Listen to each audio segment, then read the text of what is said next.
South China Morning Post, 2nd of February 2023, China has lost its advantage in soft power in Asia by taking the US as bait. China has a soft power advantage in Asia due to its permanent geographic position and growing economic and political weight. Its competitor, the US, is constrained by its distance, interest in other parts of Ukraine, evident self-interest, and excessive militarism in handling international affairs. However, China hasn't done well in international relations. It is experiencing the consequences of its foreign policies and deeds throughout Asia. It overreached and became arrogant and impatient, contributing to the US campaign to isolate and demonize it.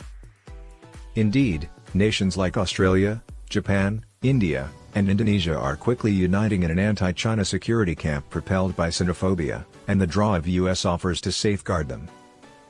In terms of Chinese defense policy, Japan has crossed the finish line. China has been branded as the greatest geopolitical threat and enemy. Its foreign strategy to reconstruct international order to serve its self-interest is a significant concern, said Japanese Foreign Minister Hayashi Yoshimasa. Japan will virtually treble its defense spending over the next 5 years in response to this threat. Even more concerning for Beijing is the US defense plan meant to dissuade China's use of Japan's self-defense forces. In particular, the US will now give Japan long-range missiles that can strike targets inside China and ships at sea. Some of these missiles will be stationed with movable US Marine littoral regiments in Japan's southern islands to increase their range. These regiments will also conduct combined training exercises and surveillance in the disputed East China Sea and close to Taiwan. The most worrying development for China is that it appears to be changing its strategy to permit preemptive defensive strikes against an adversary. This raises the specter of a robust Japanese military capable of attacking and will do so if it sees fit. These events in Japan's most significant military buildup since World War II remind Chinese people of their country's abhorrent past behavior. At the very least, they are likely to spark an arms race in East Asia. Indeed, it is unlikely that Japan's neighbors, like China, will only rely on its good intentions. The US and Australia share the same dynamic. Australian defense strategy is now intertwined with the US strategy. By AUKUS, it has promised to utilize US drone and cyber warfare technology and to accept nuclear-powered submarines from the US as part of the US effort to limit a hegemonic China, particularly in the South China Sea. Additionally, Australia will continue to significantly help gather military intelligence on China while hosting additional US troops, bombers, and jet fighters in its far northern region. Since Japan and Australia are US allies, it is reasonable to assume that they would choose this course, which ties their future to US defense strategy. But today, non-aligned India and Indonesia, two of Asia's most populous and significant political powers, are moving down this precarious incline. Both have improved their military ties with the US. The South China Sea is where China has gone too far. Making an exaggerated claim, diplomatically defending it, and even rejecting an international court ruling are all separate things. Other significant nations have done likewise, including the US, the UK, Russia, and France.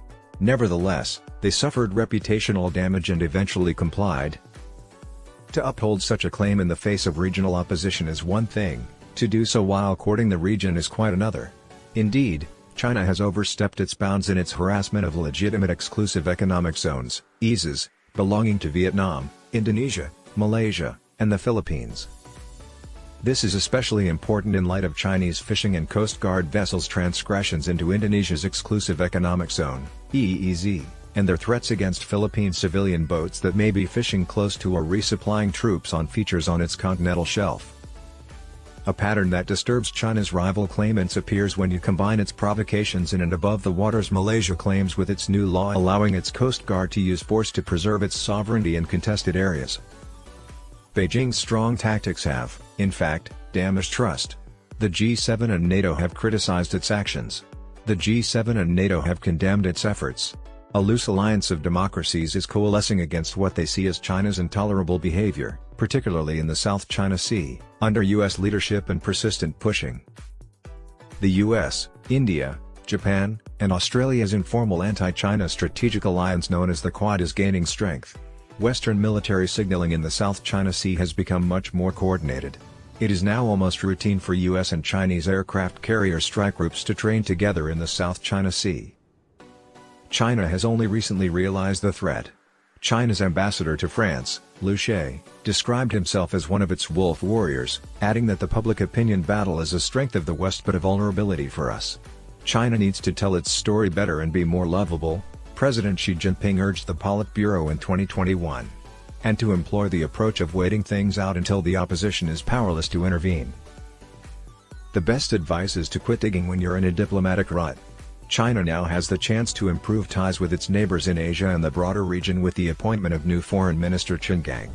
It has the means to recover diplomatically.